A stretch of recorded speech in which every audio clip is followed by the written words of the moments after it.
Isang malakas na busina ang bumasag sa tahimik na pag-iisip ni Lika. Kasunod nito ang nakabibinging tunog ng mga gulong na pilit kumakapit sa aspalto. Ang kanyang katawan ay marahas na umusad pasulong, at mabuti na lamang ay nakahawak siya ng mahigpit sa manibela. Kung hindi, siguradong tumama na ang kanyang noo sa salamin ng kanyang mamahaling sedan. Ano ba, singhal niya sa hangin, ang puso niya ay kumakabog ng mabilis, hindi lang dahil sa gulat, kundi dahil sa matinding inis. Sa kanyang harapan, nakahinto ang isang puting kotse na may sticker ng isang kilalang ride-hailing appy. Ang driver nito, isang lalaking mukhang gusgusin sa suot nitong puting t-shirt, ay bumaba at sinamaan siya ng tingin. Bumaba rin si Lika, ang kanyang mamahaling stiletto ay tumunog sa kalsada. Itinaas niya ang kanyang salamin sa mata at buong otoridad na hinarap ang lalaki. Hindi ka ba tumitingin sa dinadaanan mo? Muntik mo na akong banggain. Tiningnan siya ng lalaki mula ulo hanggang paa, isang tingin na hindi natitinag sa kanyang postura. Ma'am, kayo po ang biglang lumiko. Nakita niyo namang nakagosignal ako. Mas lalong uminit ang ulo ni Lika. Excuse me. Alam mo ba kung sino ako? At alam mo ba kung gaano kaimportante ang pupuntahan ko? Hindi niya ugaling magmayabang, ngunit ang barumbadong ito ay sinusubok ang kanyang pasensya. Hindi ko po alam, ma'am. At kahit sino pa po kayo, pare-parehas lang tayo dapat sumunod sa batas trapiko, kalmadong sagot ng lalaki na mas lalong ikinainis ni Lika. Sa gitna ng kanilang pagtatalo, muling tumunog ang kanyang cellphone. St. Jude Medical Center. Agad niyang naalala. Emergency. Code Blue. Wala na siyang panahong makipagtalo pa. Kinuha niya ang business card ng kumpanya mula sa dashboard ng kotse ng lalaki. Irereklamo kita. Tandaan mo yan, banta niya bago mabilis na bumalik sa kanyang sasakyan at pinaharurot ito paalis. Habang papalayo, naramdaman niya ang panginginig ng kanyang mga kamay. Napahawak siya sa kanyang dibdib, hinahabol ang hininga. At tulad ng dati, ang kanyang mga daliri ay otomatikong hinanap ang isang bagay sa kanyang kamay, ang malamig na metal ng singsing sa kanyang palasingsingan. Ang nag-iisang alaala ng kanyang ama. Iyon ang kanyang anting-anting, ang nagbibigay sa kanya ng lakas sa mga pagkakataong tulad nito. Nawala ang lahat ng inis at galit nang makarating siya sa ospital. Ang personal na aberya ay agad na palitan ng propesyonal na tungkulin. Pagpasok pa lang niya sa emergency room, ang aura niya ay nagbago. Hindi na siya ang babaeng nakikipagsigawan sa kalsada, siya si Lika Alcantara, ang pinakamahusay na cardiologist ng St. Jude. Status, utos niya habang mabilis na isinusuot ang kanyang puting coat. Ventricular fibrillation death. We've administered 2 shocks. Walang response, sagot ng isang nurse, ang boses ay puno ng pag-aalala. Lumapit si Lika sa pasyente. Ang kanyang mga mata ay mabilis na tumingin sa monitor, sa mga numero, sa mga linya. Ang isip niya ay naging kasing talas ng isang scalpel. Charge to 200. Give me 1 milligram of epinephrine. Now! Ang kanyang mga utos ay malinaw at mabilis. Ang bawat galaw niya ay may tiwala at katiyakan. Sa loob ng ilang minuto na tila isang kawalang hanggan, ang gulo sa emergency room ay napalitan ng isang mahimalang katahimikan. Isang mahina ngunit tuloy-tuloy na tunog ang narinig mula sa monitor. Normal sinus cavity. Stable. He's back, anunsyo ng isang resident doctor na pabuntong hininga sa wakas. Isang kolektibong hininga ng ginhawa ang kumalat sa buong silid. Ngunit para kay Lika, isa lang itong araw sa opisina. Tinapik niya ang balikat ng resident doctor. Monitor him closely. I'll check on him later. Tumalikod siya at naglakad papunta sa kanyang pribadong opisina. Doon, sa katahimikan, saka lang niya naramdaman ang pagod. Sumandal siya sa kanyang upuan at ipinikit ang mga mata. Naalala niya ang nangyari kanina, ang muntik na aksidente, ang barumbadong driver. Umiling siya, sinusubukang alisin iyon sa kanyang isipan. Muli, hinaplos niya ang kanyang daliri, isang ugali na hindi niya maiwasan. Ngunit sa pagkakataong ito, isang kakaibang pakiramdam ang gumapang sa kanyang balat. Isang malamig na takot. Wala siyang naramdamang metal. Wala ang pamilyar na bigat. Napamulat siya. Mabilis niyang tiningnan ang kanyang kamay. Walang laman. Hindi. Bulong niya. Ang sing-sing. Ang sing-sing ng kanyang ama. Nawawala. Agad siyang napatayo.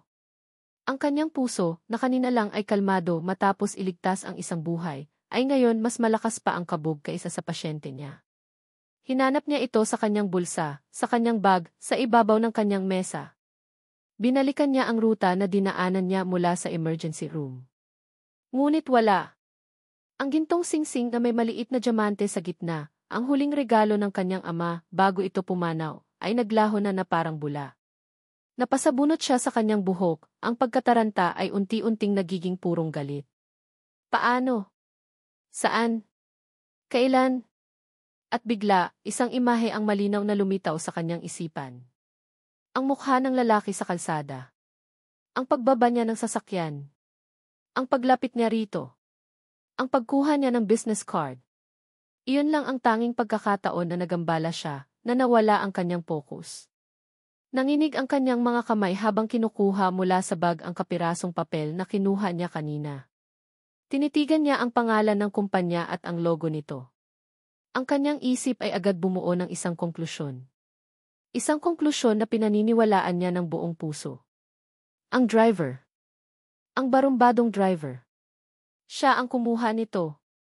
Isang malamig at determinadong ekspresyon ang pumalit sa pagkataranta sa kanyang mukha.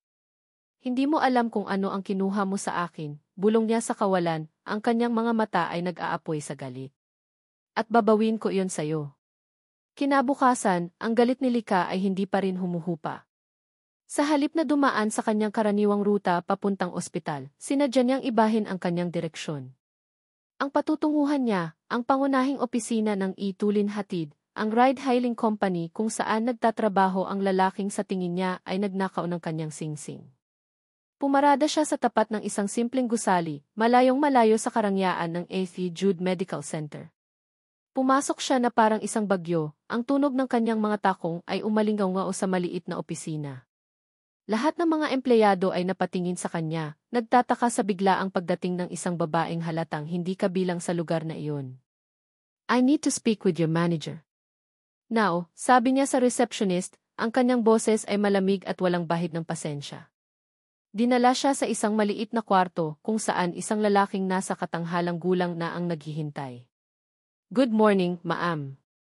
Ako po si Im Reyes, ang branch manager. Ano po ang maipaglilingkod ko sa inyo? I'm here to file a formal complaint, diretsong sabi ni Lika. Inilahad niya ang lahat ng detalye, ang oras, ang lugar ng insidente, at ang deskripsyon ng driver. He was rude, reckless, and I believe he stole something from me. Two very valuable ring.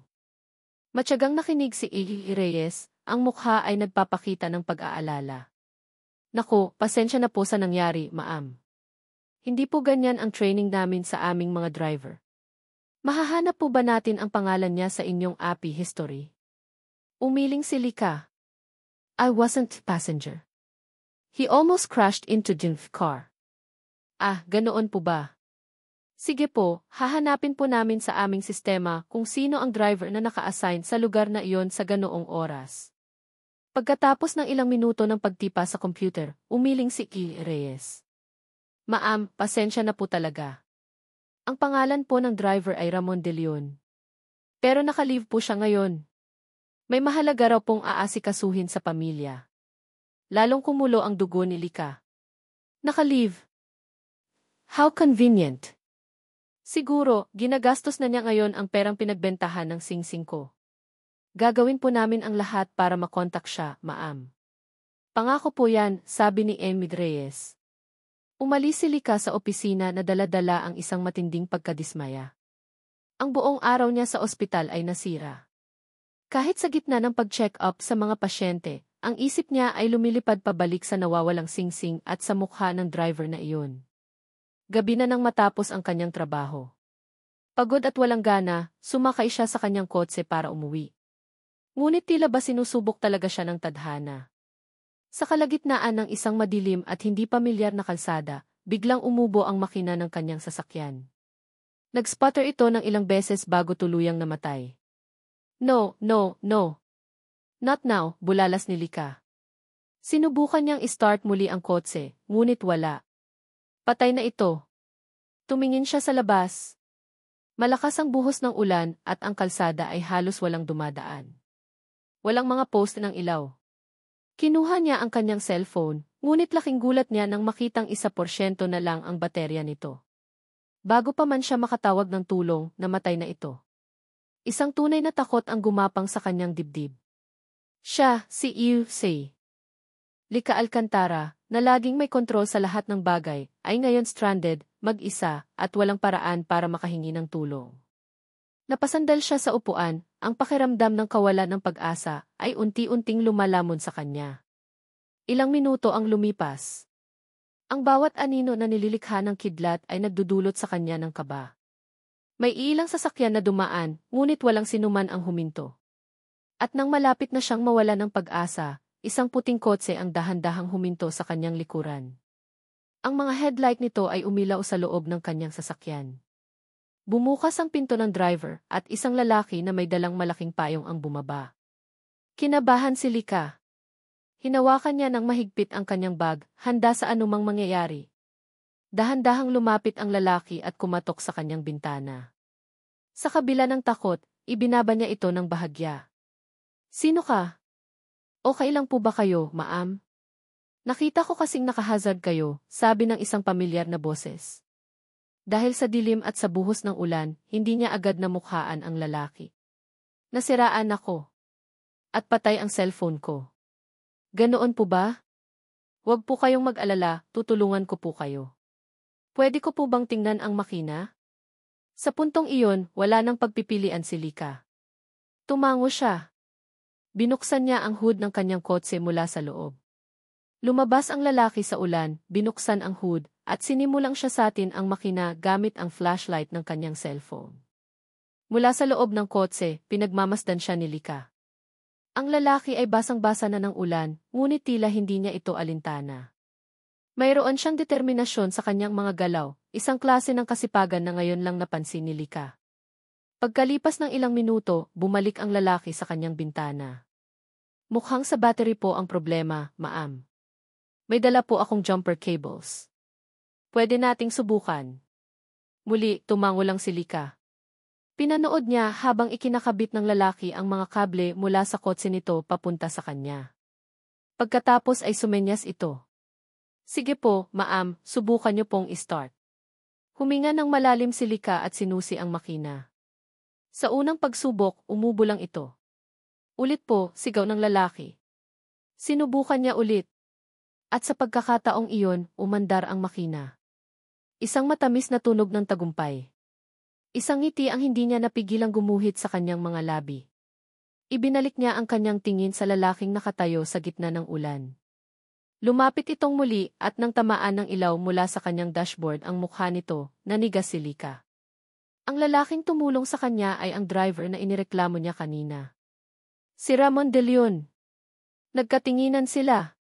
Nakita ni Lika ang pagbabago sa ekspresyon ni Mon, mula sa pagiging matulungin, napalitan ito ng pagkilala, at pagkatapos ay isang bakas ng pag-ingat. Ikaw, Lee. Halos pabulong na sabi ni Lika. Isang katahimikan ang namagitan sa kanila, tanging ang patak ng ulan at ang ugong ng makina lang ang maririnig. Si Mon ang unang bumasag dito. May kinuha siya mula sa kanyang bulsa. Isang maliit na bagay na kumikinang.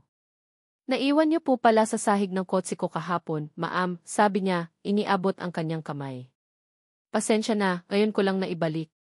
Nagka-emergency kasi sa pamilya. Sa palad niya ay nakalagay ang singsing. Ang singsing ng kanyang ama. Napatitig si Lika dito pagkatapos ay sa mukha ni Mon. Ang lahat ng galit, lahat ng bintang, lahat ng masasamang iniisip niya tungkol sa lalaking ito ay biglang naglaho. Napalitan ito ng isang matinding hiya. Siya, ang edukada at respetadong doktora, ay nagkamali ng husga. At ang taong hinusgahan niya ay ang siya ring tumulong sa kanya nang walang pag-aalinlangan. Dahan-dahan niyang kinuha ang singsing. Ang mga daliri nila ay saglit na nagdikit. Naramdaman ni Lika ang isang kuryenteng hindi niya maipaliwanag. Salamat, nautal niyang sabi. Tumango lang si Mon at nagsimula ng maglakad pabalik sa kanyang kotse. Pero bago pa siya makalayo, huminto siya at lumingon. Iniabot niya ang kanyang cellphone. Kung masisiraan po kayo ulit, tawagan niyo lang ako. Mas mabilis pa ako sa emergency hotline.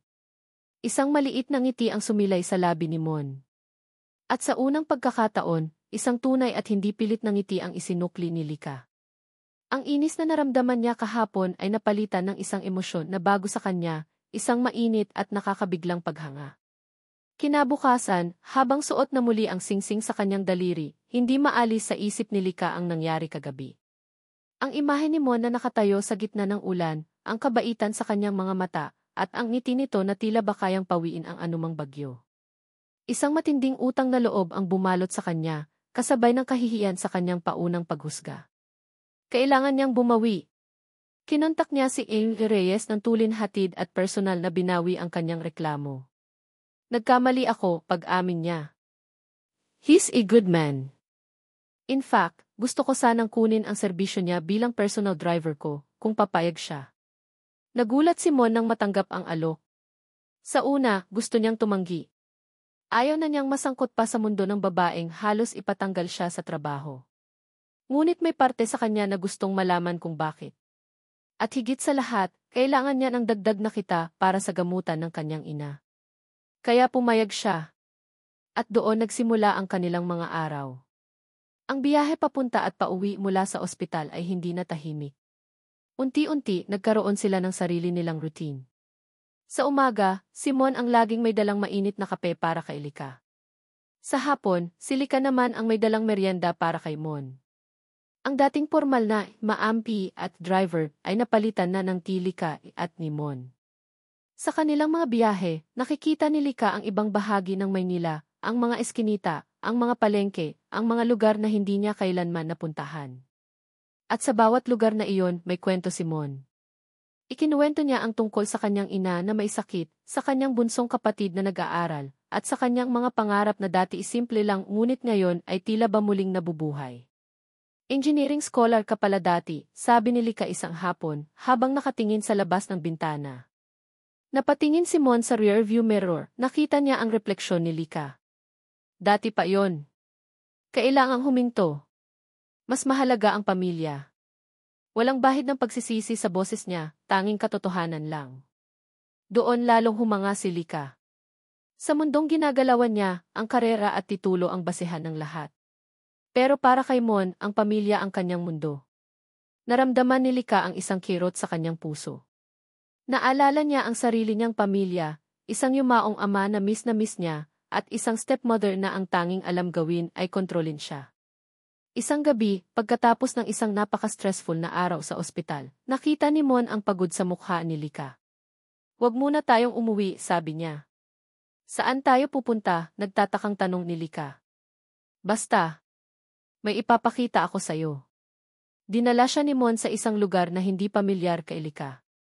Isang mataas na burol sa gilid ng syudad. Nang bumaba sila ng kotse, isang malamig na hangin ang sumalubong sa kanila. At sa kanilang harapan, bumungad ang isang napakagandang tanawin, ang kumikinang na mga ilaw ng buong Metro Manila.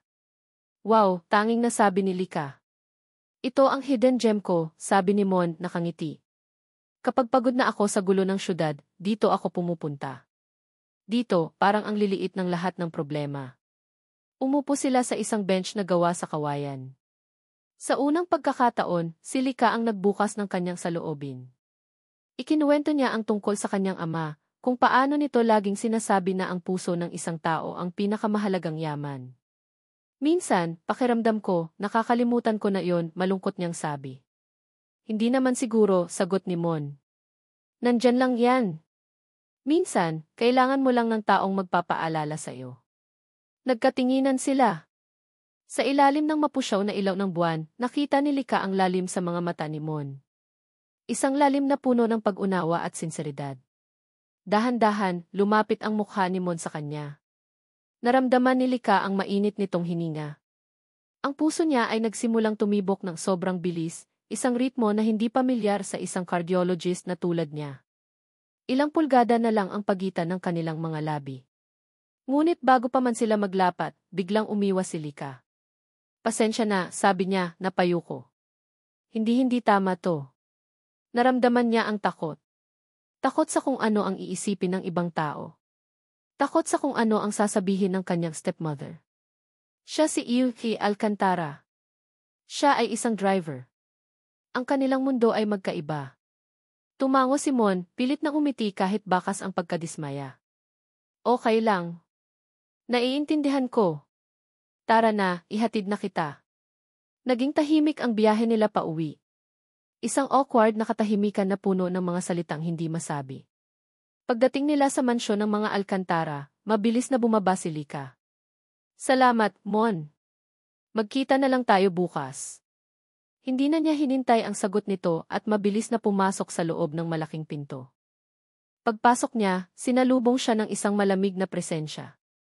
Nakatayo sa paanan ng grand staircase ang kanyang stepmother, si Doña Imelda, nakapamiwang at may matalim na tingin. Saan ka galing, Lika? At sino ang lalaking naghatid sa'yo? Tanong nito, ang boses ay may bahid ng hinala. Si Simon po. Ang bago kong driver, sagot ni Lika, sinisikap na itago ang kaba.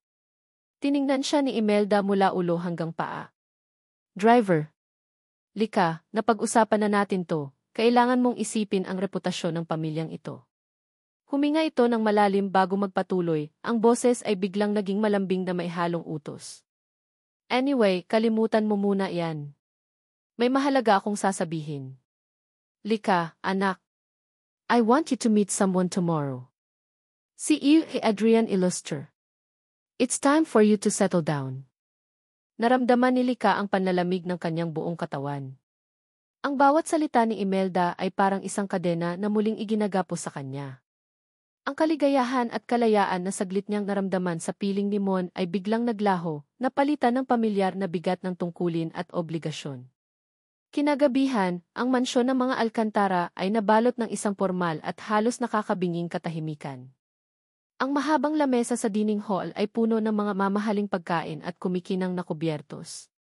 Sa kabisera, nakaupo si Doña Imelda, ang kanyang mukha ay nagliliwanag sa kasiyahan. Sa kanyang kanan, nakaupo si Lika, na pakiramdam ay isang bilanggo sa sarili niyang pamamahay. At sa kanyang kaliwa, ang dahilan ng lahat ng ito, si Adrian Illustre. Sa unang tingin, si Adrian ang kahulugan ng salitang kiperpekto. Gwapo, matangkad at matalino. Isa siyang kilalang neurosurgeon mula sa isang pamilyang kasing yaman at kasing impluwensyal ng mga Alcantara. Ang kanyang mga ngiti ay kalkulado, ang kanyang mga salita ay pinipiling mabuti. Siya ang tipo ng lalaki na ipagmamalaki ng sinumang magulang. Adrian, I'm so glad you could join us. Matagal na naming gustong makilala ka ng personal, masayang sabi ni Imelda, na parang isang reyna na ipinapakita ang kanyang kaharian. The pleasure is all mine, Tita Imelda, sagot ni Adrian, ang kanyang tingin ay bumaling kay Lika. And of course, it's an honor to finally have the proper dinner with the famed Alcantara. Pilit na umiti si Lika. Please, just Lika. Ang buong hapunan ay naging isang palabas. Si Imelda at Adrian ang mga bida, nagpapalitan ng mga papuri at nag-uusap tungkol sa mga bagay na pamilyar sa kanilang mundo, mga business deal, mga charity ball, mga bakasyon sa Europa. Si Lika ay isang manonood lamang, tumatango kapag kinakailangan, sumasagot ng maikling o hindi. Ang isip niya ay wala roon. Lumilipad ito sa isang mataas na burol, sa ilalim ng buwan, kasama ang isang simpleng driver na nagparamdam sa kanya ng kalayaan. You seem quiet tonight, Lika, puna ni Adrian, ang kanyang boses ay malambing ngunit may bahid ng pagsisiyasat. Is everything okay? Pagod lang siguro sa trabaho, mabilis na sagot ni Lika, umiiwas ng tingin. Mahirap ang araw sa ospital. Nonsense, sabad ni Imelda. Lika is always dedicated. She's a perfectionist, just like her late father. At tulad mo, Adrian, alam niya ang halaga ng isang magandang pangalan at reputasyon. Ang bawat salita ni Imelda ay tila isang patama, isang paalala kay Lika kung saan siya nabibilang. Sa ilalim ng mesa, biglang nag-vibrate ang cellphone ni Lika. Palihim niya itong sinilip. Isang text message. Mula kay Mon. Okay ka lang? Uwi ka na. Isang maliit at hindi napigilang ngiti ang sumilay sa mga labi ni Lika. Ang simpleng mensaheng iyon ay parang isang sinag ng liwanag sa madilim na silid. Ang bigat sa kanyang dibdib ay bahagyang gumaan. Sa isang iglap, naramdaman niya ang presensya ni Mon na parang naroon lang ito sa labas, naghihintay. Nag-type siya ng mabilis na sagot. Okay lang ako. Matatapos din to. May problema ba, anak? Agad na naitago ni Lika ang kanyang cellphone. Nahuli siya. Ang mga mata ni Imelda ay matalas, puno ng hinala. Ang ngiti sa mukha ni Lika ay agad na naglaho. O wala po. Isang message lang mula sa ospital, pagsisinungaling niya. Hindi kumibo si Imelda, ngunit alam ni Lika na hindi ito naniwala. Ang mga mata nito ay nanatili sa kanya, sinusuri ang bawat galaw niya. Ang hapunan ay natapos sa isang malamig na tensyon. Hinatid nila si Adrian sa pinto, kung saan muli itong nagpakita ng kanyang perpektong asal. It was a wonderful evening, tita. Lika. Hinalikan niya ang kamay ni Lika, ngunit ang pakiramdam nito sa balat niya ay malamig at dayuhan. Pagkasara ng pinto, hinarap agad ni Imelda si Lika. Ang malambing na ngiti nito kanina ay tuluyan ng nawala. Sino ang katext mo? Sinabi ko na po, tita. Mula sa ospital. Huwag mo akong gawing tanga, Lika, mariing sabi ni Imelda. Nakita ko ang ngiti mo. Ang ngiting iyan hindi para sa ospital. Para ba iyan sa driver mo? Natigilan si Lika. Hindi siya makasagot. I knew it, sabi ni Imelda, umiling-iling na parang hindi makapaniwala. Isang hamak na driver, Lika. Sa lahat ng lalaki sa mundo, hindi mo ba nakikita kung gaano ka-perpekto si Adrian para sa'yo? Para sa pamilyang ito. Tita, wala pong di. Huwag mo nang ituloy, putol ni Imelda. Hindi ako bulag. Simula bukas, ayoko nang makita ang lalaking iyan na naghahatid sa'yo. Naiintindihan mo ba? He is not fit for this family. Get rid of him. Ang mga salita ay tumama kay Lika na parang sampal. Isang utos. Hindi isang pakiusap. Tumingin siya sa kanyang stepmother, at sa unang pagkakataon, hindi lang obligasyon ang nakita niya, kundi isang haula. Isang maganda at gintong haula na unti-unting sumasakal sa kanya. Pero tita di. Walang pero-pero, Lika. Ako ang masusunod dito. Tumalikod si Imelda at nagsimulang umakyat sa hagdanan, iniwan si Lika na nakatayo sa gitna ng malawak na sala, mag-isa. Naramdaman niya ang pagkirot ng kanyang puso. Ialis si Mon sa buhay niya.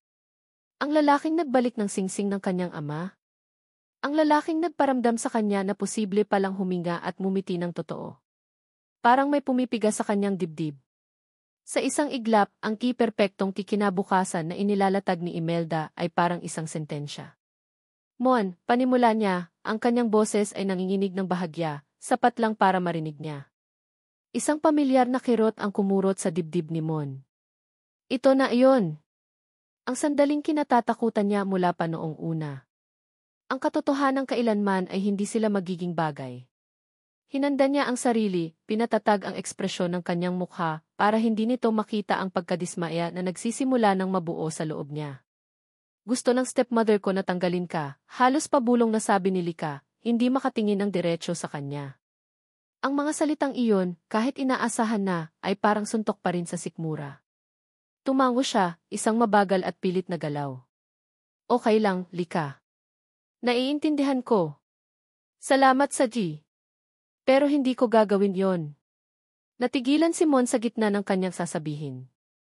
Ang kanyang mga mata, na kanina inakayuko na, ay muling nag-angat at sinalubong ang mga mata ni Lika. Sa unang pagkakataon, nakita niya rito ang isang kislap ng pagsuway, isang tapang na hindi niya pa nakikita dati. Hindi ko kaya, pagpapatuloy ni Lika, mas matatag na ngayon. Pero kailangan nating mag-ingat. Hindi na tayo pwedeng magkita dito. Hindi niya pwedeng malaman na nagkikita pa rin tayo. Ang bigat sa dibdib ni Mon ay unti-unting napalitan ng isang mainit at nakakabiglang pag-asa. Hindi siya isinuko ni Lika. Sa katunayan, isinusugal nito ang sarili para sa kanya. Isang ngiti ang hindi niya napigilang gumuhit sa kanyang mga labi. Kahit anong paraan, Lika. Kahit gaano kahirap. Susunod ako. At doon nagsimula ang kanilang buhay sa mga anino. Ang kanilang mga pagkikita ay naging isang sining ng pag-iingat. Hindi na ang mamahaling sedan ni Lika ang ginagamit nila, kundi ang luma ngunit maaasahang kotse ni Mon. Ang tagpuan nila ay hindi na sa tapat ng mansyon, kundi sa isang sulok ng parking lot ng ospital kung saan walang masyadong nakakakita. Ang kanilang mga usapan ay hindi na sa loob ng sasakyan, kundi sa mga tahimik na parke, sa mga bangkong nakatago sa ilalim ng malalaking puno. Sa mga ninakaw na sandaling iyon, mas nakilala ni Mon ang totoong Lika. Ang babaeng kumakain ng fishball na parang walang pakialam kung madumihan ang kanyang damit. Ang babaeng tumatawa ng malakas sa mga corny niyang biro. Ang babaeng ang mga mata ay nagliliwanag kapag pinag-uusapan nila ang mga pangarap na walang kinalaman sa pera o katanyagan. Bawat araw, mas lalo siyang nahuhulog, hindi sa respetadong si E. Alcantara, kundi sa simpleng si Lika.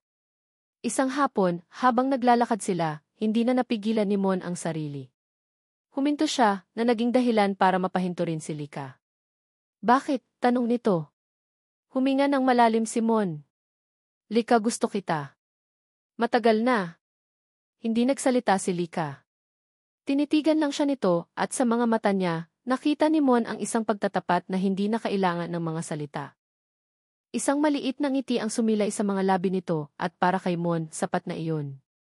Ang pag-aming iyon ang nagbigay sa kanya ng lakas ng loob para sa susunod na hakbang. Gusto kitang ipakilala sa tunay kong yaman, sabi niya isang gabi. Yaman, nagtatakang tanong ni Lika. Ang pamilya ko, nakangiting sagot ni Mon. Gusto kong makilala kanila. Bilang kaibigan ko. Ang kaba sa mukha ni Lika ay halata, ngunit pumayag ito. Ang hapunan sa bahay ni Mon ay simple lang. Adobong manok, kanin at tawanan. Sinalubong sila ng ina ni Mon, si Aling Elena, na may ngiting puno ng pagmamahal. Nariyan din ang kapatid niyang si Maya, na agad nakagaanan ng loob si Lika.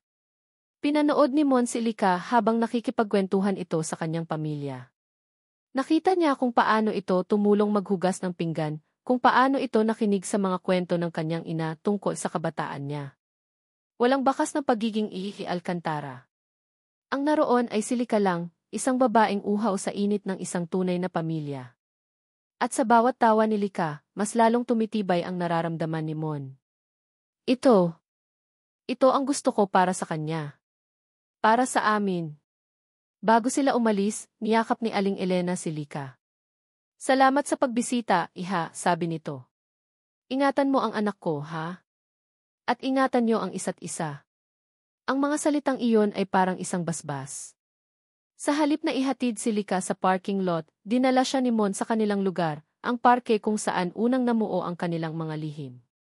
Umupo sila sa kanilang paboritong bangko. Salamat, Mon, emosyonal na sabi ni Lika.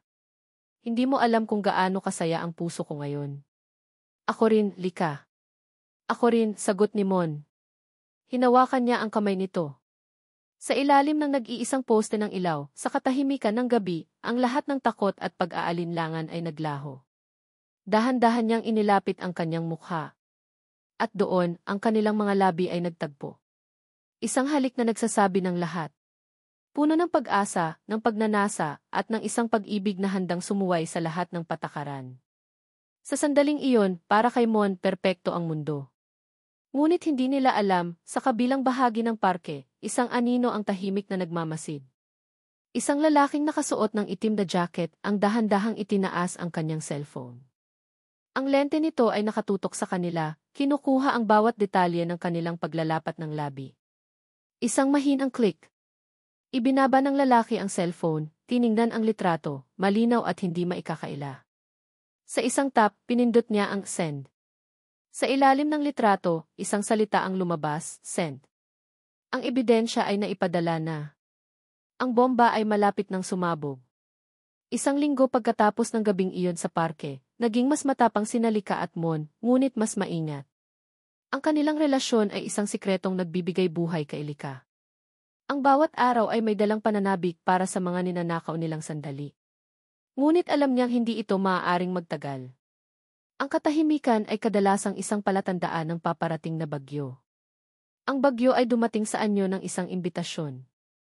Lika, anak, sabi ni Imelda isang umaga, ang boses ay sobrang tamis na halos makamandag. Magkakaroon tayo ng isang maliit na salu-salo ngayong gabi. Isang get-to-know-you dinner kasama si Adrian. Gusto ko sanang formal mong ipakilala ang bago mong driver. Nanigas si Lika. Ang dugo sa kanyang mga ugat ay tila nagyelo. Po, bakit naman po natin siya imbitahan? Bakit hindi, sagot ni Imelda, may isang tusong ngiti sa mga labi. Hindi ba't sabi mo'y mabuting tao siya? It's time we formally meet the man who takes care of my daughter. Walang magawa si Lika. Ang pagtanggi ay mangangahulugan ng pag-amin. Ang pagpayag ay parang paglalakad papunta sa isang bitag. Sa huli, wala siyang pagpipilian. Tinawagan niya si Mon, sinubukang gawing normal ang kanyang boses. Mon, pinapapunta ka ni Tita Imelda sa bahay mamayang gabi. Para sa hapunan. Narinig niya ang pag-aalangan sa boses ni Mon. Sigurado ka, Lika? Baka patibong yan. Ako ang bahala, pangako ni Lika, kahit na sa sarili niya ay hindi siya sigurado. Huwag kang mag-alala. Kinagabihan, dumating si Mon, nakasuot ng isang simpleng polo shirt na halatang pinag-isipang mabuti. Ang kanyang kaba ay hindi maitago. Sinalubong siya ni Lika sa pinto, pilit nang umingiti. Okay lang yan, bulong niya. Pumasok sila sa dining hall kung saan naghihintay na sina Imelda at Adrian. Ang lamesa ay nakahanda na parang para sa isang piging. Ngunit ang hangin ay mabigat at puno ng tensyon. Good evening, bati ni Adrian, tinitingnan si Mon mula ulo hanggang paa na maihalong pangmamaliit. So, you're the driver. Ramon de Leon po, magalang na sagot ni Mon, inilahad ang kamay. Hindi ito tinanggap ni Adrian. Have a seat, Ramon, sabi ni Imelda, itinuturo ang upuan sa pinakadulo ng lamesa, malayo sa kanila. Huwag kang mahiya. Consider yourself a guest. Nagsimula ang hapunan. Si Imelda ang nanguna sa usapan, nagtatanong kay Mon tungkol sa kanyang buhay, sa kanyang pamilya. Ang bawat tanong ay parang isang patalim na nakatago sa ilalim ng balat ng kabaitan. Nabalitaan ko, Ramon, na dati ka palang nag-aaral ng engineering, biglang sabi ni Imelda. Natigilan si Mon. Opo. Dati po. Sayang, ano? Hindi mo natapos. Ang mga salita ni Imelda ay puno ng panghihinayang, ngunit ang kanyang mga mata ay nagsasabi ng ibang kwento. Ano kayang nangyari? Mahirap ba ang buhay? Tita, tama na po yan, awat ni Lika, nararamdaman na ang panganib. Ngunit hindi nagpaawat si Imelda. Tumingin ito kay Lika, ang kanyang mga mata ay nag-aapoy. Bakit, Lika? Hindi ba't dapat nating kilalanin ng husto ang mga taong pinagkakatiwalaan mo? Humarap siyang muli kay Mon. O baka naman may iba kang pinagkakaabalahan, kaya hindi mo natapos ang pag-aaral mo. Mga lihim na relasyon, siguro. Sa puntong iyon, alam na ni Lika. Ito na ang bitag. Ano po bang gusto ninyong sabihin, matapang na tanong ni Mon. Ito, sabi ni Imelda, at mula sa kanyang tabi, kinuha niya ang isang brown envelope. Binuksan niya ito at inilapag ang laman sa ibabaw ng lamesa, isa-isa, na parang mga baraha sa isang sugal. Mga litrato. Litrato nila ni Mon sa parke. Litrato nila na magkahawak ang kamay. At ang pinakamasakit sa lahat, isang malinaw, hindi maikakailang litrato ng kanilang paghahalikan sa ilalim ng puno ng akasya. Napatayo si Lika, ang kanyang puso ay bumagsak sa kanyang sikmura. Ang hangin ay tila naubos sa kanyang mga baga. Tumingin siya kay Mon na nakatitig sa mga litrato, ang mukha ay namumutla. So, Lika, sabi ni Imelda, ang kanyang boses ay malamig at matagumpay. Ito ba ang driver mo lang? Isang dropout na nilalandi ang anak-anakan ko sa likod ko. Tumingin si Adrian kay Lika, ang kanyang mukha ay nagpapanggap na nasasaktan at dismayado. Lika, how could you? At sa isang katulad niya, hindi makapagsalita si Lika. Ang lahat ng kanyang mga sikreto, lahat ng kanyang ninakaw na kaligayahan, ay ngayon nakalantad sa ilalim ng malupit na ilaw ng katotohanan. Ang kahihiyan ay parang isang kumunoy na humihila sa kanya pababa. Humarap si Imelda sa kanya, ang kanyang mga mata ay walang awa. Ang huling alas ay inilabas na. Pumili ka, Lika. Dito at ngayon din ang kahihiyan na idudulot ng lalaking ito sa pamilya natin, o ang disenteng kinabukasan mo kasama si Adrian. Hinawakan ni Imelda ang baba ni Lika, pinilit itong tumingin sa kanya. Kapag pinili mo siya, bulong ni Imelda, ang bawat salita ay isang banta. Sa oras na lumabas ka ng pinto kasama niya, kinalimutan mo nang may pamilya kang babalikan. Itatakwil kita. Ang mga salita ni Imelda ay umalinggaw sa loob ng dining hall na parang isang hatol. Itatakwil kita. Ang banta ay hindi lang isang simpleng pananakot, para kay Lika, ito ay isang banta na putulin ang nag-iisang hibla na nag-ugnay sa kanya sa alaala ng kanyang ama, ang pamilya. Tumingin siya kay Mon. Nakita niya sa mga mata nito ang sakit, ang pagkalito, ngunit higit sa lahat, ang isang tahimik na tanong, ipaglalaban mo ba ako? Gusto niyang sumigaw ng tea. Gusto niyang hawakan ang kamay ni Mon, talikuran ang lahat, at tumakbo palayo kasama nito. Ngunit pagkatapos ay tumingin siya kay Imelda, na ang mga mata ay nanlilisik, at kay Adrian, na nakatayo roon na parang isang perpektong tropeo. Bigla niyang naalala ang mga sinabi ni Imelda sa kanya noon, sa isang pribadong pag-uusap. Lika, ang pamilyang ito ang kumpanya, may problema tayo. Malaki ang utang natin. Ang pagsasama ninyo ni Adrian ang tanging solusyon. Isang kasinungalingan iyon, o kalahati ng kasinungalingan, ngunit sa mga sandaling iyon, iyon ang tanging alam ni Lika. Ang bigat ng responsibilidad, ng utang na loob sa pangalang dinadala niya, at ng takot na mag-isa, ay biglang bumagsak sa kanya. Huminga siya ng malalim, at sa pagbuga niya ng hangin, kasama nitong lumabas ang lahat ng tapang na sinubukan niyang ipunin. Ang kanyang mga balikat ay bumagsak sa pagkatalo. Mon, sabi niya, ang kanyang boses ay basag at halos hindi marinig. Umuwi ka na. Nakita niya ang pagkadurog sa mga mata ni Mon. Isang mabilis na pagbabago mula sa pag-asa patungo sa isang masakit na katotohanan. Lika, G. Please, pagmamakaawa ni Lika, hindi para kay Mon, kundi para sa sarili niya. Dahil kung mananatili pa ito roon ng isang segundo, baka hindi na niya kayanin. Baka bumigay na siya. Tumango si Mon, isang mabagal at masakit na galaw. Hindi na siya tumingin kanino man. Tumalikod siya at naglakad palabas ng pinto, bawat hakbang ay parang isang dagok sa puso ni Lika. Ang pagsara ng pinto ay nag-iwan ng isang nakabibinging katahimikan. Sa pag-alis ni Mon, bumagsak si Lika sa isang upuan, ang kanyang mga tuhod ay hindi na siya kayang suportahan. Naramdaman niya ang kamay ni Imelda sa kanyang balikat, isang paghawak na hindi nagbibigay aliw, kundi nagpapakita ng pag-aari. You made the right choice, anak, sabi ni Imelda. Ngunit sa pandinig ni Lika, ang mga salita ay walang kahulugan. Kinabukasan, alam ni Lika ang kailangan niyang gawin. Kailangan niyang tapusin ang lahat ng formal. Kailangan niyang sunugin ang tulay para wala na siyang babalikan pa. Pinuntahan niya si Mon sa kanilang lugar, ang viewing deck kung saan nagsimula ang lahat. Naabutan niya si Mon na nakatayo roon, nakatingin sa syudad, ngunit halatang hindi nito nakikita ang mga ilaw. Mon, tawag niya. Lumingon si Mon. Ang kanyang mukha ay pagod, ang kanyang mga mata ay walang kislap. Anong ginagawa mo dito, Lika? Kailangan nating mag-usap. Hinarap niya si Mon at pinilit niyang magsuot ng isang maskara ng pagkawalang pakialam. Ito na ang huling pag-arte na kailangan niyang gawin, at kailangan niyang gawin itong kapanipaniwala. Mon, yung nangyari kagabi. Yung tungkol sa atin. Huminga siya ng malalim. Isang pagkakamali lang iyon. Nakita niya ang sakit na idinulot ng kanyang mga salita sa mukha ni Mon. Pagkakamali. Lika, lahat ng pinagsamahan natin pagkakamali lang. Sabi niya, ang bawat salita ay parang laso na lumalabas sa kanyang bibig. Nalito lang ako. Na-stress sa trabaho. Hindi tayo bagay, Mon. Isa kang driver, isa akong doktora. Hanggang doon na lang yon. Sana maintindihan mo. Umiling si Mon, hindi makapaniwala. Ang Lika na kaharap ko ngayon, hindi ikaw yan.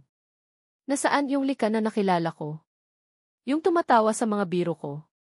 Yung nangakong ipaglalaban ako? Wala na siya, sagot ni Lika. Ang kanyang boses ay kasing lamig ng hangin sa gabing iyon. Ang kaharap mo ngayon ay ang totoong ako. Si ay Lika Alcantara. At pinipili ko ang kinabukasan ko. Iyon ang huling salita. Ang huling patalim na itinarak niya sa puso ni Mon. Nakita niya ang isang butil ng luha na pumatak mula sa mata ni Mon bago ito mabilis na pinunasan. Kung yan ang desisyon mo, sabi ni Mon, ang boses ay basag, sige. Pinapalaya na kita. Tumalikod si Mon at nagsimulang maglakad paalis. Bawat hakbang nito palayo ay parang pag-alis din ng isang piraso ng kaluluwa ni Lika. Hindi niya ito pinigilan. Nanatili siyang nakatayo roon, hindi gumagalaw hanggang sa naglaho na ang anino ni Mon sa dilim. Nang mag-isa na lang siya, saka bumigay ang kanyang mga tuhod. Napaluhod siya sa lupa at doon humagulgol ng walang tunog. Ang sakit ay napakatindi, halos hindi niya na kayang huminga. Dinurog niya ang puso ni Mon at sa proseso, dinurog niya rin ang sarili niya.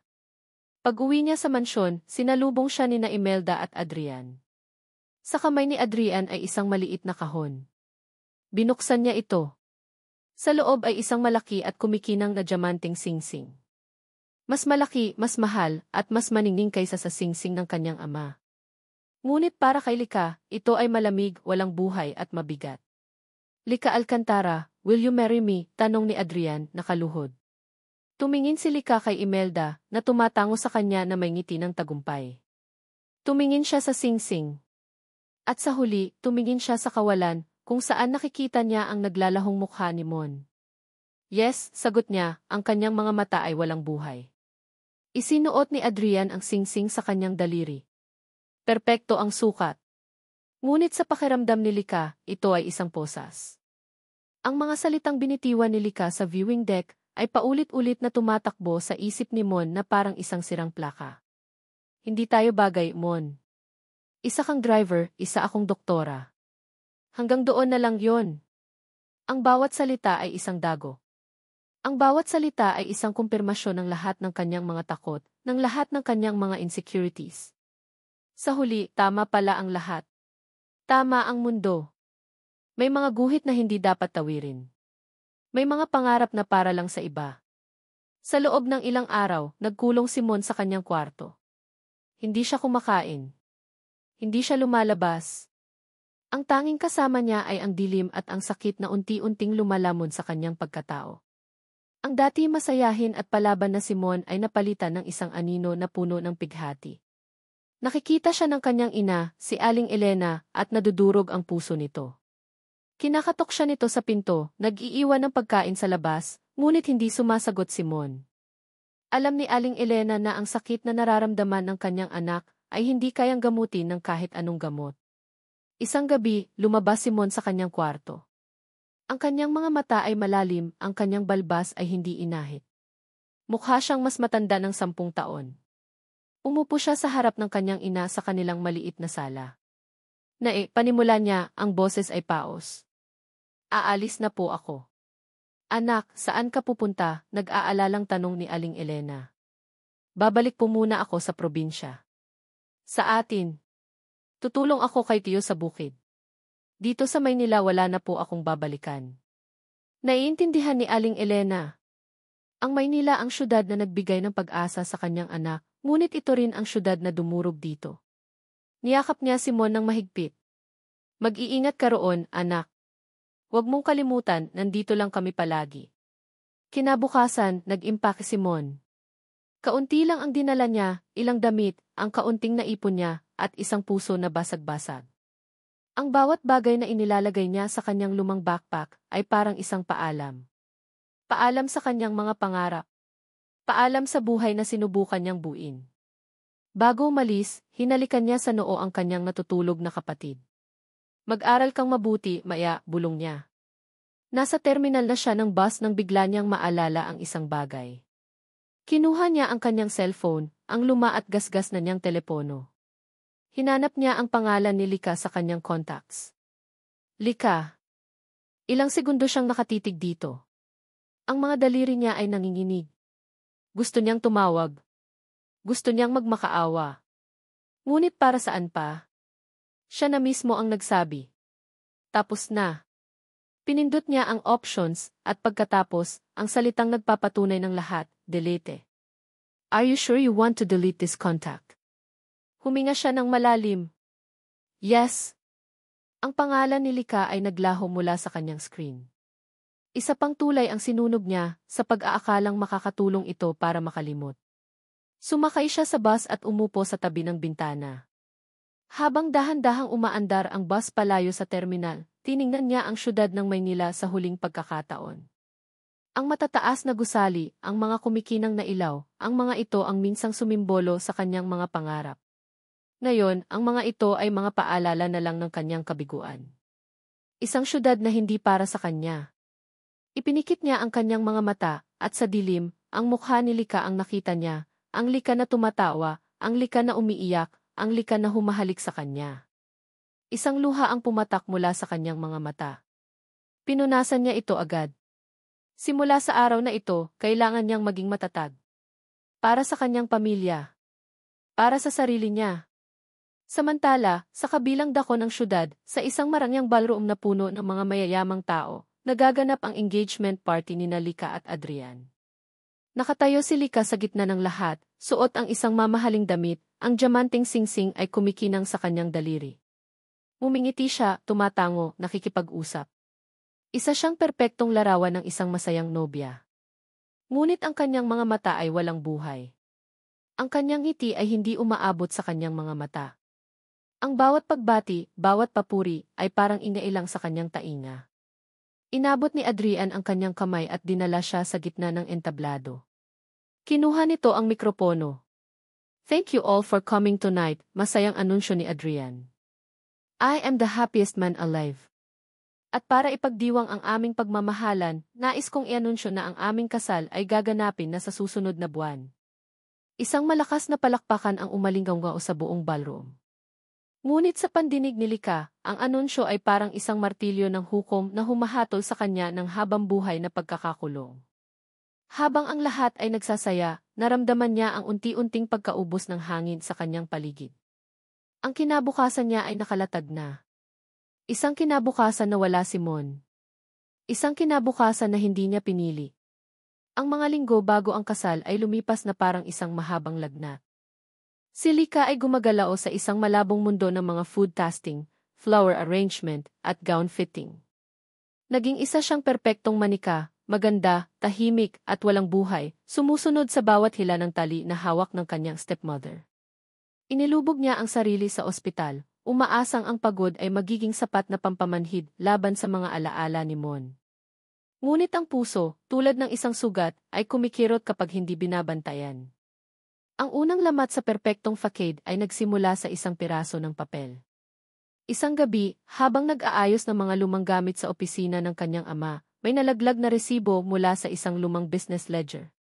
Resibo mula sa isang kilalang jewelry store. Ang pangalan, Imelda Alcantara. Ang binili, men's luxury watch. Ang petsa, 3 buwan lang ang nakalipas. Kumunot ang noo ni Lika. Isang mamahaling relong panlalaki. Para kanino? Ang kanyang ama ay matagal nang wala. Wala silang ibang malapit na kamag-anak. Isinilid niya ang resibo sa kanyang bulsa, isang maliit na tanong ang nabuo sa kanyang isipan, isang tanong na hindi niya mabitawan. Ang sagot ay nagsimulang lumitaw makalipas ang ilang araw. Gabi na at hindi makatulog si Lika. Bumaba siya para kumuha ng tubig nang marinig niya ang mga boses mula sa library. Bahagyang nakaawang ang pinto. Ang boses ni Adrian, may halong pagkayamot. "Imelda, kailan niya pipirmahan ang prenup? Hindi tayo pwedeng magkamali. Masyadong malaki ang nakataya." "Relax, mahal," malambing na sagot ni Imelda, isang tono na nagpatayo ng balahibo ni Lika. "Ako ang bahala sa anak-anakan ko. Isang utos ko lang, susunod yon. Lalo na ngayong wala na ang basurerong driver na iyon para guluhin ang isip niya. Konting tiis na lang. Kapag kasal na kayo, ang Alcantara Trust Fund ay magiging atin." Napatakip si Lika sa kanyang bibig, pinipigilan ang isang hikbi na gustong kumawala. "Mahal? Atin? Alcantara Trust Fund." Ang trust fund ay ang pinakasekretong pamana ng kanyang ama, isang bagay na tanging siya at ang pamilya ng abogado nila ang nakakaalam. "Paano?" Narinig niya ang tunog ng isang halik, matunog at walang pag-aalinlangan. Dahan-dahan siyang umatras, ang bawat hakbang ay maingat, ang puso niya ay dumadagundong sa kanyang dibdib. Hindi ito kaba. Ito ay galit. Isang malamig at umuusbong na galit. Hindi na siya bumalik sa kanyang kwarto. Dumiretso siya sa silid ni Imelda. Kailangan niya ng patunay. Kailangan niyang makita ang buong larawan. Alam niyang mali ang kanyang ginagawa, pero mas mali ang panlilinlang na ginagawa sa kanya. Binuksan niya ang drawer ng bedside table ni Imelda. Sa ilalim ng mga panyo at pabango, may nakita siyang isang maliit at nakalock na kahon. Ginamit niya ang isang matulis na nail file para pilitin itong buksan. Sa loob, naroon ang mga litrato. Mga litrato ni na Imelda at Adrian na magkasama sa iba't ibang lugar, sa isang yate, sa isang mamahaling restaurant, sa isang hotel room. Mga litrato na malinaw na nagpapakita ng isang relasyong matagal nang itinatago. Ang kanilang mga ngiti, ang kanilang mga yakap, lahat ay isang kasinungalingan sa harap niya. At sa pinakailalim, may isang litrato na mas luma kaysa sa lahat.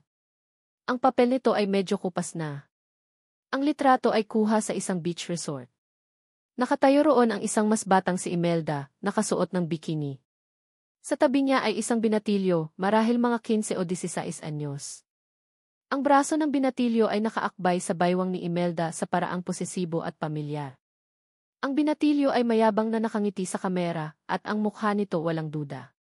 Ito ay si Adrian. Isang mas bata, mas payat, ngunit kaparehong-kaparehong si Adrian. Nabitawan ni Lika ang litrato na parang napaso. Bumagsak ito sa sahig. Biglang nag-ugnay ang lahat ng piraso ng puzzle sa kanyang isipan. Ang matagal ng relasyon. Ang plano para makuha ang trust fund ng kanyang ama. Ang pagpilit sa kanya na hiwalayan si Mon. Ang perpektong kandidato na si Adrian ay hindi lang isang kasabwat, siya ang sentro ng buong panloloko. At ang kanyang stepmother, ang babaeng pinagkatiwalaan niya at sinubukang mahalin, ang siyang utak ng lahat. Isang malamig na pakiramdam ang gumapang sa kanyang buong katawan. Hindi ito sakit. Hindi ito lungkot. Ito ay purong galit. Isang galit na nagbigay sa kanya ng isang bagay na matagal nang nawala, kalinawan. Tiningnan niya ang kanyang refleksyon sa salamin ng aparador ni Imelda. Ang babaeng nakatingin pabalik ay hindi na ang sunod-sunurang manika. Ang mga mata nito ay nag-aapoy. Pinulot niya ang mga litrato, ibinalik sa kahon, at maingat na inilagay ang kahon sa kanyang bag. Kinuha rin niya ang resibo ng relo. Ito ang kanyang mga ebidensya. Ito ang kanyang mga bala. Paglabas niya ng kwarto ni Imelda, huminga siya ng malalim. Ang pagiging biktima ay tapos na. Ngayon, siya na ang magdidikta ng susunod na mangyayari. Sa hallway, nakasalubong niya si Imelda na papunta na rin sa kanyang silid. Umiti ito sa kanya, isang ngiting puno ng pagkukunwari. "O, Lika, gising ka pa pala. Huwag kang mag-alala, anak. Everything is set for your perfect wedding." Umiti pabalik si Lika, isang ngiti na kasing tamis ng lason. "Opo, tita. Can't wait. Siguradong magiging isang gabing hindi ninyo malilimutan."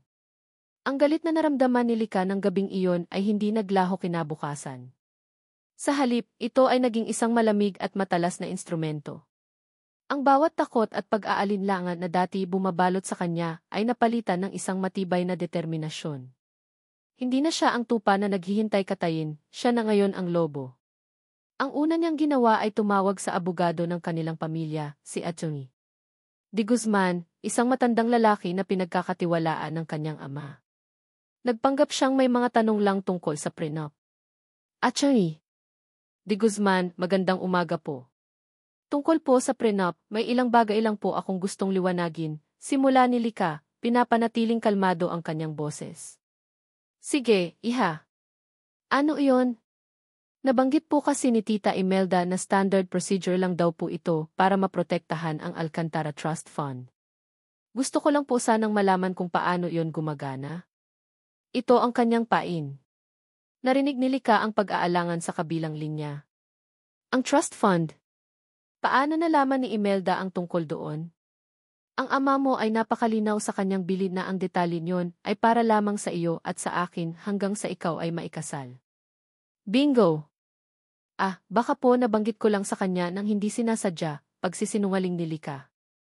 "Sige po, attorney. Salamat po." Pagkababa ng telepono, mas lalong tumibay ang kanyang hinala.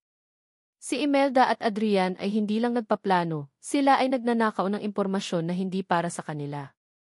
Ngunit kailangan niya ng mas matibay na ebidensya, isang bagay na hindi maitatanggi.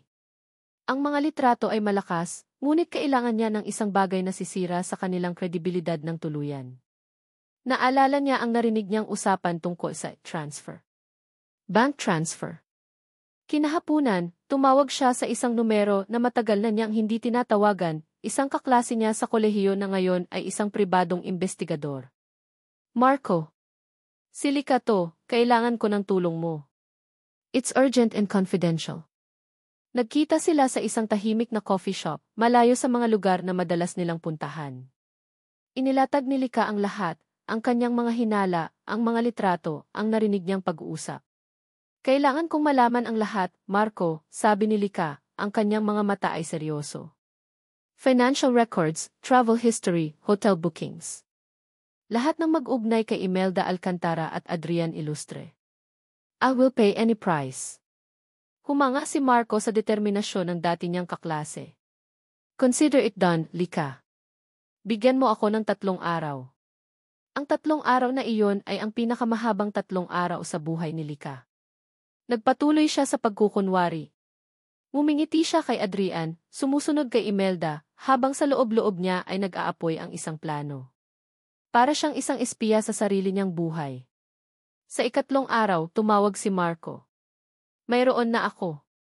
Nagkita sila sa parehong coffee shop. Inilapag ni Marco ang isang makapal na brown envelope sa mesa. Lika, mas malala pa ito sa inaakala mo. Binuksan ni Lika ang envelope.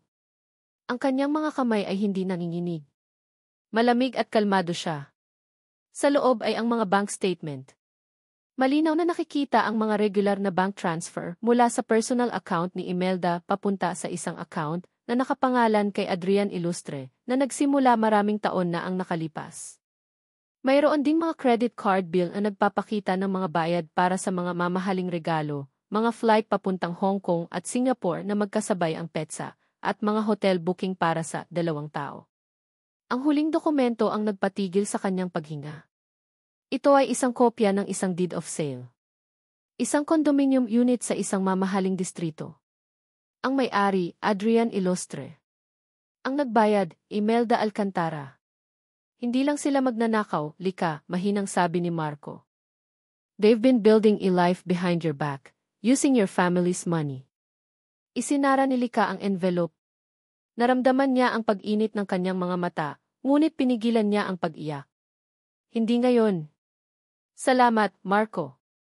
Malaki ang utang na loob ko sa'yo. Anong plano mo? Tumingin si Lika sa labas ng bintana, sa mga taong naglalakad na walang kamalay-malay. May inihandang pamamanhikan dinner si Imelda para sa pamilya ni Adrian bukas ng gabi. Isang formal na pagtatagpo para pag-usapan ang kasal. Isang malamig na ngiti ang sumilay sa kanyang mga labi. I think that's the perfect venue for a revelation. Umuwi si Lika, dala-dala ang envelope na parang isang sandata. Dumiretso siya sa kanyang kwarto at tumingin sa salamin. Ang babaeng nakatingin pabalik ay hindi na ang mahinang si Lika. Ang kanyang mukha ay kalmado, ang kanyang mga mata ay matalas. Ang sakit at pagtataksil ay hinulma siya sa isang bagay na mas matibay, mas mapanganib. Ngayong gabi, bulong niya sa kanyang refleksyon, matatapos ang lahat. Matitikman ninyo ang pait ng katotohanan. Ang dining hall ng mansyon ng mga Alcantara ay pinalamusan na parang para sa isang royal banquet. Ang mahabang lamesa ay puno ng mga bulaklak, mga kumikinang na kandelabra, at mga pagkaing mukhang obra maestra. Ang hangin ay puno ng amoy ng mamahaling pabango at pilit na tawanan. Ito ang gabi ng formal na pamamanhikan. Nasa kabisera si Imelda, ang reyna ng kanyang kastilyo, ang mukha ay nagliliwanag sa tagumpay. Sa kanyang kanan ay si Lika, nakasuot ng isang eleganteng pulang damit, ang kanyang kagandahan ay kapansin-pansin, ngunit ang kanyang katahimikan ay nakakabingi. Sa kanyang kaliwa ay si Adrian, ang perpektong nobyo, na nakikipag-usap sa kanyang mga magulang na nakaupo sa tapat nila. Napakaswerte mo sa mapapangasawa mo, anak, sabi ng ina ni Adrian, nakangiti kay Lika. Isang karangalan na maging bahagi ng pamilya Alcantara. The honor is all ours, sagot ni Imelda, itinaas ang kanyang kopita. Para sa pagsasama ng dalawang pamilya. Itinaas ng lahat ang kanilang mga kopita. Ngunit bago pa man sila makainom, dahan-dahang ibinaba ni Lika ang kanyang kopita, lumilikha ng isang mahinang tunog na pumutol sa kasiyahan. Lahat ng mga mata ay napunta sa kanya. Bago po tayo magpatuloy, simula ni Lika, ang kanyang boses ay kalmado, ngunit sapat na malakas para marinig ng lahat. May gusto lang po akong ibahagi. Isang maliit na regalo para sa mapapangasawa ko at para sa aking minamahal na Tita Imelda. Isang senyas mula kay Lika at isang katulong ang lumapit dala ang isang maliit na projector at isang puting screen na kanina pa nakatago sa isang sulok. Nagkatinginan sina Imelda at Adrian, ang kanilang mga mukha ay nagpapakita ng pagkalito.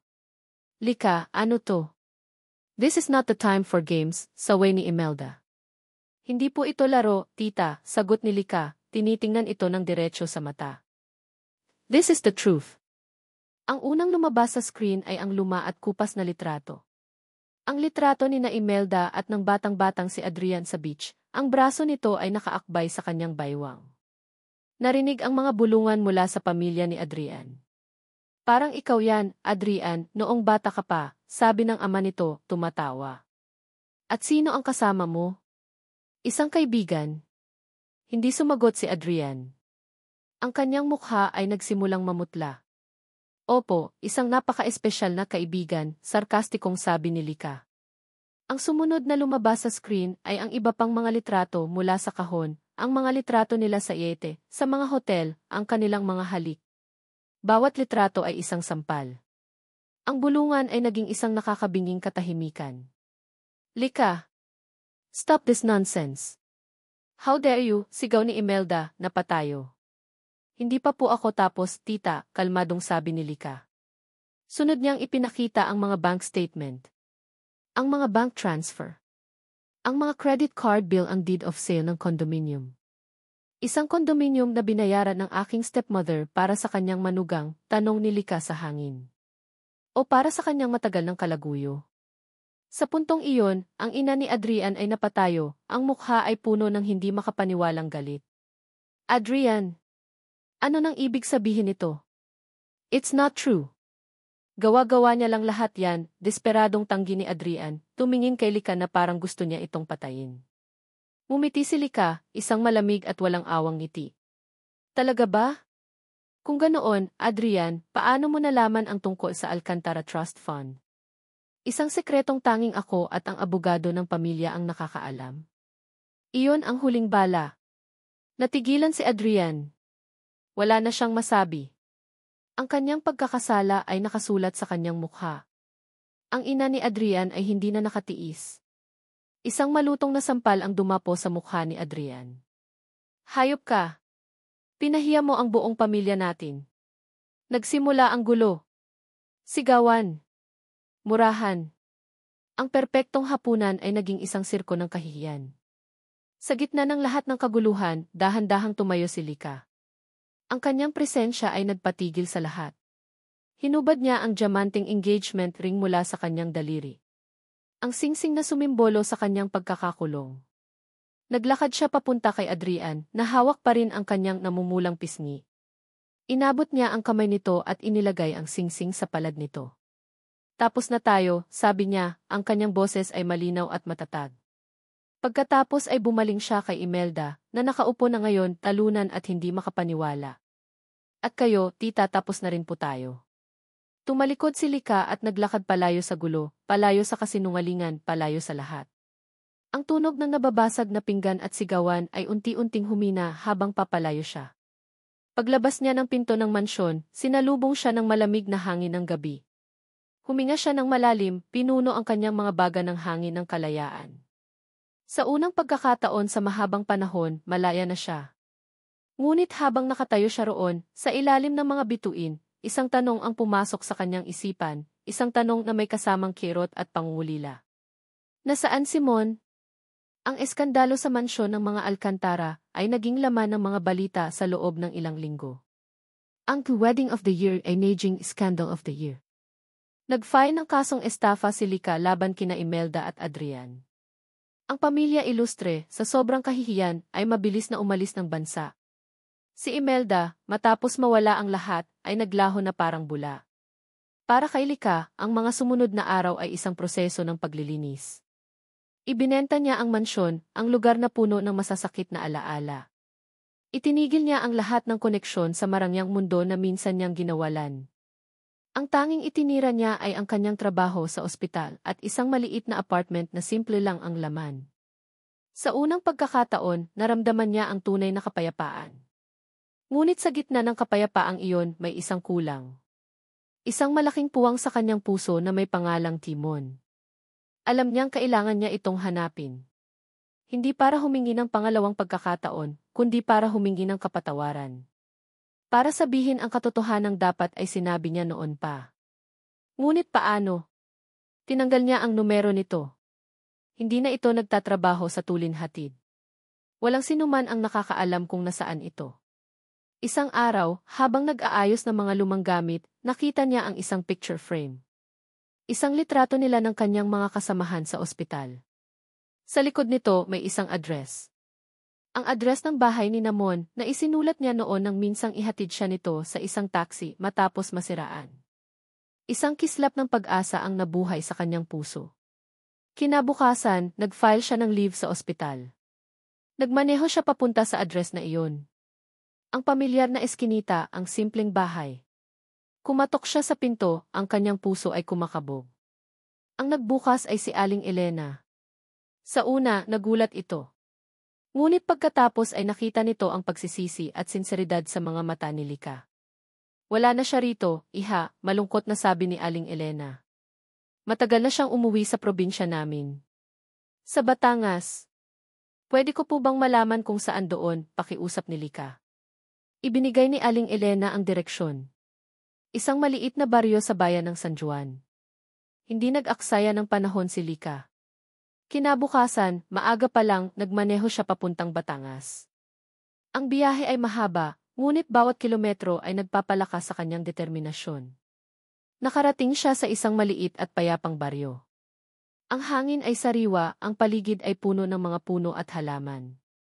Nagtanong-tanong siya sa mga lokal, ipinakita ang isang lumang litrato ni Mon sa kanyang telepono. Ah, si Mon. Yung pamangkin ni Mang Berto, sabi ng isang matandang babae. Nasa bukid yon, iha.